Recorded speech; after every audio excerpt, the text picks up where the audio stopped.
as a traditional Hong Kong family, it's not easy to pursue music unless you're like middle class, or you just like need to be like every parents want your children to be lawyer, doctor. My name is Adam, and this is about you and your journey in music, and we'll talk about your new record as well, Skin. Yes. Amazing. So first off, where were you born and raised? I'm born and raised in Hong Kong. Oh, really? Okay. What's that like? Tell me about growing up there. I've been like in Hong Kong for my whole life. Yeah. You never left? I left. I studied in the UK for a year as an exchange student. Okay. And now actually I'm in Korea doing writing camps and sessions. So now it's like you sort of travel around because the world has been opening up.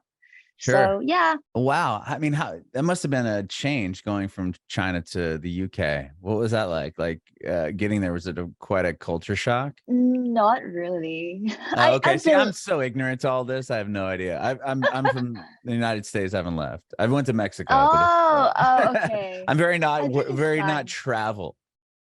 Because Hong Kong is a very international city, so I think we get used to see different cultures, and yeah, I didn't really have any culture shock, but like I've been missing Hong Kong food a lot when I was in the UK. Sure.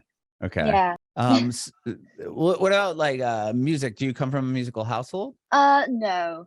I actually I learned piano since I was like younger, and then I kind of pursue more pop, but then back then when I was smaller, I was like usually do classical music, but then I didn't really like it. And then I started write songs and I feel like pop is my calling.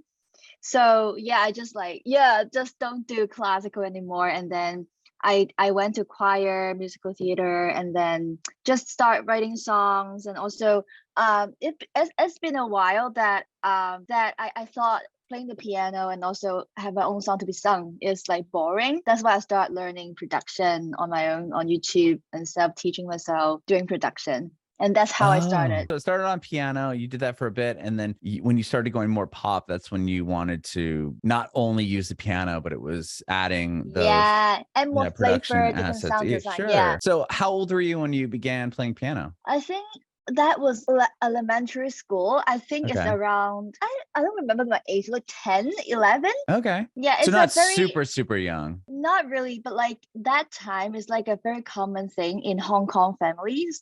So that time in Hong Kong, all the schools, they require students to learn at least one instrument. And that time I picked piano. Yeah. That's cool. That's an education, like music education thing back in my younger age. Sure. That's cool that they embrace, they like support that and embrace that. I wouldn't think, I don't know. I just like, even here in the States, like that's not something they require at all. It's not like you have to learn an instrument. You can choose to, like around 10, 11, you have the opportunity to choose like, between a handful of instruments, basically like, orchestra. You could play saxophone or clarinet or flute or trombone or something like that. And there are violin, but that is very limited. And then when you make it to the next level, not level, but like when you're in more middle school, you have a choice of a couple more instruments, but not very many. I mean, there's jazz band and more of like an orchestra and marching band. Piano isn't one of them, and it's not required. It's like, it's just, you can play if you want. And if you don't want to, then that's it. I mean, it's not something that is really, really, I guess, encouraged. Got it. So I think that how many other, besides piano, what could you choose to play? I think it's some Chinese instrument, but then I didn't really like it. I think I really liked singing back then. So I don't have a memory back then, like picking another instrument. Yeah. Yeah, no, for sure. So does anyone else in your household, they don't play or sing or anything like that? Not really, actually. I think it's because everyone like in Hong Kong family has to like learn, like the student has to learn one thing. It's more like forcing them. So yeah, you have to learn. Yeah, so it turns out like not many students want to pursue after that compulsory thing is over. Sure. Okay. Yeah. So after you have to learn, then it's okay. I'm forced to do this. I don't really care anymore, so I'm done. But actually, I'm kind of grateful that I picked piano because it helped me a lot on the production side. Yeah, the keyboard can do a lot of instrument when I do production for other artists or for my own projects. So I feel like the education of my piano, also theory thing, really helped me a lot and made a really good foundation for me. So I'm grateful. Even though when I was younger, I wasn't that grateful, but like looking back, I feel like it really helped a lot. Sure. When you said you started writing songs pretty young? 14, 15. Yes, you pretty young. I mean, were they just songs that you had written on just you and your piano? Yeah, and that's why it's kind of limited that time. But I kept doing that for like years until I start getting to college, and then I realized there's a world of production. Yeah, so before that, I just want to be a singer-songwriter. But then after getting to college, now you know more about the music industry, and there's some career that you can see different models and role models in the industry, and then you start to think, oh, what kind of position, what kind of career that you want to pursue. And that time I realized I want to do production. Wanting to be a singer-songwriter, so was that something you always like aspired to do? Like, did you have any other career, in mind, or was it always like you told your parents like I'm doing music, that's kind of it? You know what, in Hong Kong, when you like graduate from primary school, we usually exchange like a card or something. You write your name, date of birth, so that you remember your classmates. And then there's a last column. Oh, wow. Yeah, that's the last column is saying, oh, what's your vision of your career? Something like, what's the dream? And then I remember that time I wrote, I want to be doing music. Wow. Like any kind of music, like not as a musician, but like it's a general word that I in the just industry. Something, be in the industry at some capacity.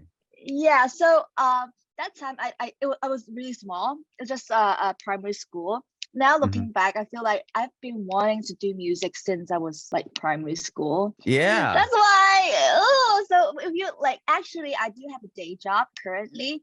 I do art management, so still music related. That's cool. That's cool. When you were in high school or prior to move, you said you moved to the UK to go to college? Oh no, just 1 year. Final year of study. Oh, you did like an exchange program or something like that? Oh, got you. Yes. Okay. So while you were even your high school years, when you're writing these songs, and did they have open mic type situations that you can go or perform at different places out, more things for smaller artists to do? When I was in college, you mean? Or wherever. I mean, like in Hong Kong, once you have some songs written, were you able to go out and perform to people? Like, are there little coffee shops? Like, I don't know what the culture is there. Like, how do you do that? Yeah. However, when I was in high school, I didn't have the courage to perform my own songs until during my university, like year 2 or 3, like older, when I was like 18, 19. And then that's the first time I joined some like singing contest, and then I perform my original song. And that's the first thing, like the first performance of my originals. I've been writing a lot, but didn't have the courage to like take it out and perform in a crowd until that moment. I think yeah, before that I didn't have the courage. So was there something that changed that gave you kind of the confidence to go do it? I felt like I've been doing this for like years, and I always wanted a first step. And that time I was like, oh, if I don't like take a step to perform, I never be able to grow as a songwriter. I never let people hear my songs. How am I gonna digest the audience, how like the reaction, and how I'm gonna improve as a songwriter? And that's the time that I started to like put out songs on like SoundCloud, and maybe do some gigs in Hong Kong, like coffee shops. Yeah, it's just like that. Okay. But it's many years ago. Yeah, for sure. I'm just curious kind of how the I don't even remember until you like asked me. I'm like, oh wow, yeah, I did that. So when you're in school, you went to college then for music. You're going in as what, like a songwriter, singer-songwriter? Like how did you apply? Like what was the major you were shooting for? So Production, was that it? no, actually, I Oh, didn't pursue music. So it's like, as a traditional Hong Kong family, it's not easy to pursue music unless you're like middle class, or you just like need to be like every parents want your children to be lawyer, doctor in Asian families. oh, I think it's sure. that very like universal. That time Yeah. I pursue psychology and politics in college. So Okay. took my own time to do my own music, and just, yeah, I a little bit regret that I didn't like take major in music that time, but after all these years looking back, I felt like that's okay. Yeah, Yeah, right. You don't I need a used to. degree to be good at, I mean, to Yeah, be a musician, right? I mean, a lot of people that I've interviewed over the course of the years, that a lot of people either started, like they went to Berkeley School of Music or something like that, and then drop out after a year and a half, because they get a record deal or they get a yeah, or gig they, touring. So it's like, exactly. you don't necessarily need, not that there's anything wrong with pursuing Yeah. that, obviously, but like a lot of musicians I've spoke to that started off going to music school and ended up not even finishing. So the funny thing is, talking about education, after my first degree graduation, I was like, oh, I really want to pursue music, and I felt like the education is not enough. I Hmm. took another 4 years self-studying while working as a full-time art management. So I self-taught at, like, I just knocking doors on publishing, and then like companies, and then just the 4 years looking back is like, ooh, I actually self-teaching myself 4 years a degree. It can be a degree in music production, and I spent the 4 years to do a lot of production stuff, a lot of Hmm. songwriting stuff, working with different people in the industry, and I just learned it by doing it. And then, yeah, I just want to like get more time to do more music when I was like working full-time, saving up. And now I feel like that's like 2 years ago I started to be like, oh, maybe I can really release commercially for my Hmm. artist project. So I started to release my own music with as XT, my brand, that that I felt like after the 4 years of training myself, You were mentally kind of prepared. ready. Yeah. Yeah, that's how everything goes. Was there a moment like that you felt ready, I guess? Like at what time, at what moment were you like, okay, it's been 4 years, I'm knocking on doors, I'm doing these things. Like, did you feel like a song was, I don't know, good, not good enough, but like there had to be like a validating thing to happen to be like, okay, I'm ready to put something out on under this XT brand and really see what I could do with this. My first song was Flower Town, and Hmm. that was like 2 years ago, and the timing was really interesting because COVID hits during that Oh, year. sure. Yeah, you put it out I in think, 2020 from what I saw. yeah, I'm a COVID, musician. That like my debut year is COVID, because I was thinking about, because the world changes really fast, Hmm. and that time I was like nearly mid-20s. So that time I was like, oh, maybe before more responsibility comes into my life. And then I was like, oh, now COVID, everything happening around the world changes so fast. And if I that makes me feel that I had to take another step Hmm. to release my song as an artist. And gratefully, fortunately, it's the like the audience and all the friends in the industry, the response is really good. And then that's my first release. And then I feel like I have to release more. Right, So right. yeah, you have the first one, you have to release more, and then I feel like, oh, actually I start picking up as an artist journey. I felt like I made a really good decision back then when I was releasing Flower Town. I feel like I'm growing as a lot these 2 years, releasing and then keep releasing songs. For me, it's like an interaction for myself and the music that put it out online. And was there like what song started it really going for you? I mean, you have a lot of streams on Spotify. Like, was there one that you put out and at first like did something and you're like, whoa, like I can't, finally, or was there anything moment like that? To be honest, every song is like that. So it started right away. For me, I'm a little bit perfectionist. I have to, by that moment before the release, I have to feel really, really good. Then I can release it. Got it. So every time I had the whoa, that's the time that I felt is really good. Like for Flower Town, that time when I was releasing it, I was like, wow, that's the like a milestone for me, production Yeah. skill wise, everything. But then now after 2 years looking back, I felt like, ooh, no, not really good, So it's like I'm improving, I'm growing as an artist, and then looking back, I feel like I'm enjoying this journey so much that every song that I put out is all the like very proud of my own work, hard work. Sure. Yeah, so I can't really pick one song. I think. Okay. Okay. So you learned on YouTube. Well, then now I want to just ask you about your new song. So tell me about Skin, and when did you start writing this? Tell me. I know there's a story behind it. I'd love to hear your story. So Skin was the most important song of my life. It actually, as when I started writing songs in like several years ago, I actually had a bucket list that I want to talk about body image issue, because that's how I went through during my teenage years. So that time I had a really serious skin issue. It's like a skin allergy and eczema. Okay. And that time, yeah, I've been like struggle a lot for that situation. So I've been wanting to write this story into a song so much until like 4 years ago, I had a allergy situation again that year.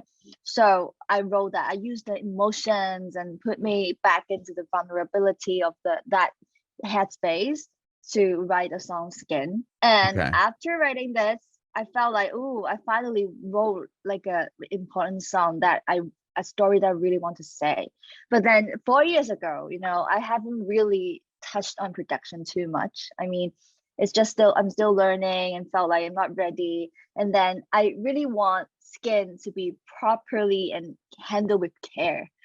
So yeah, that's why I felt like I need to wait and let me digest the song really, really much, like very much to have it improve and improve and improve.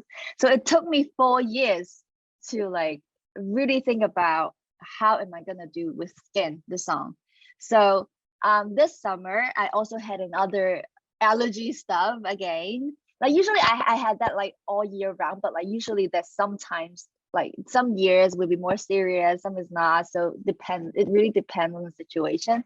So this summer I had a like eczema again, and then I was like, ooh, and actually by that time this year I already released two years of songs, and I felt like maybe it's time to start producing it.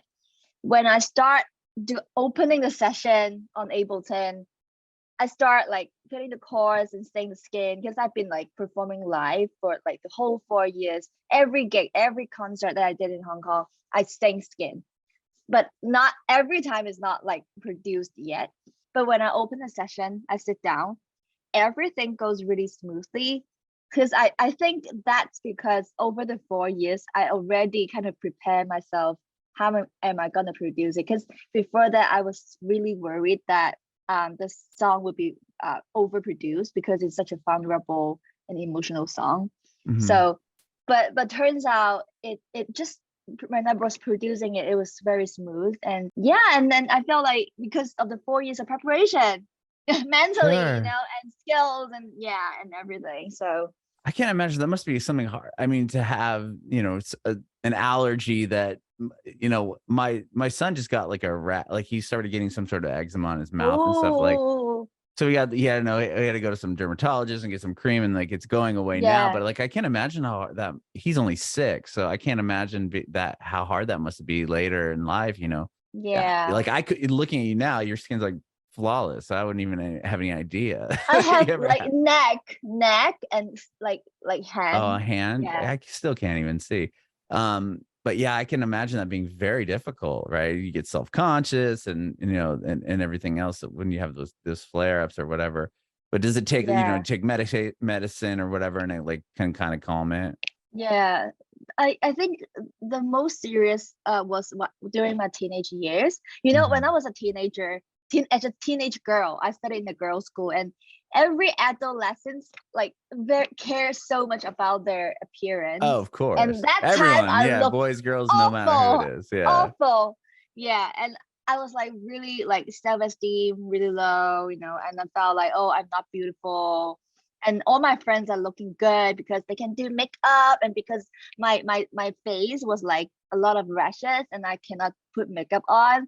And I felt like, oh, why couldn't I can do makeup on? Why my friends can do it but not me? And keep scratching my skin. It's just like it's been an awful experience when I was a teenager.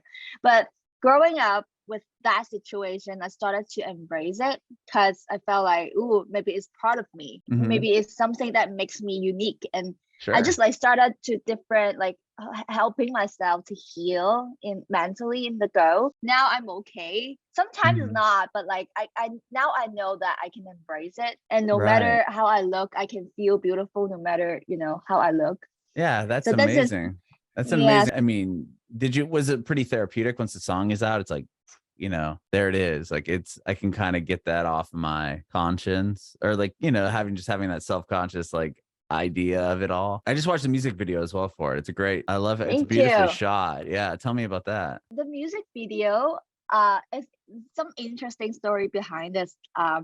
It took me 4 years to produce the song, but then 2 years ago when I met Emily is the dancer in the video. Oh, she's in and the yellow dress. the yellow dress Okay. girl. Yeah. So she actually had eczema, and so we share the same story. Very cool. So that's why I invited her 2 years ago. She came to my concert, and then I performed Skin, and she came to me and said, oh, the songs she felt really connected. And at that point I told her, ooh, you should be in my music video. And just that click, oh, you should be in my music video. But at that point I didn't even have the production yet. I didn't even have the plan of the release, but like 2 years ago. So everything was like, ooh, I've been thinking little visual elements in my head that has been in my head for a while. And then now finally I finished the production, and then I can like really invite her properly to be performing and think about how the music video is gonna work. So for this music video, compared to my previous singles are very colorful and very like a lot of sets and props going on. Yeah. But this one, we are going for like a less is more kind of approach. Yeah, it's really simplistic. You're just standing there, you have the microphone, and she's just kind of dancing. Yeah, and the installation, the branches above our head. Oh yeah, and yeah. That's a beauty. Yeah, that tree. Yeah, that actually can be a tree, and also it can symbolize the heart's arteries, like the blood vessels. Oh yeah, the blood vessels. Yeah, or it can be like a nervous system thing. So it's like a branches of your body, something like that. So it actually symbolizes me talk. It's a self-talk. Like me and Emily actually represent our own self, and we're talking. Like we kind of ignoring each other, and then we embrace each other, and then it's just like a journey of our skin healing, and then destroying again and healing. That's the symbols that we want to put it in the music video. I love it. It's such a cool video, and the song's great, and I love what you're doing. Thank you. Yeah, are you putting together like a full project, like an EP, or are you continually just writing to put out more singles? Like, what do you think you're gonna do moving forward? I'm gonna do an EP. So it's like I want to wrap up my past 2 year singles as XTIE. And then after the EP, I'm gonna do like writing more singles and release, and then until my debut album, because I felt like, oh, the EP could be like a journey, and then moving forward, like XTIE level like 2. This snapshot of your life. Sure. Yeah. I love it. Well, thank you again. Thank you so much for doing this. My last question is, I want to know if you have any advice for aspiring artists. Advice. Okay. I think I'm not like a good person to give advice because I'm like also on my own journey. But But you've done so for much. I mean, you put music videos out, you've got, Spotify streams and everything. You're doing awesome. I think perseverance, like keep doing what you do and believe what you do. I think the belief on your own stuff is very important because if not, like you cannot like keep releasing your own songs, and there's a lot of self-doubt, and then you will just it would break yourself so much. So I think it's like believe yourself, believe in your art, and keep doing it, and just hard work. Bringing it backward.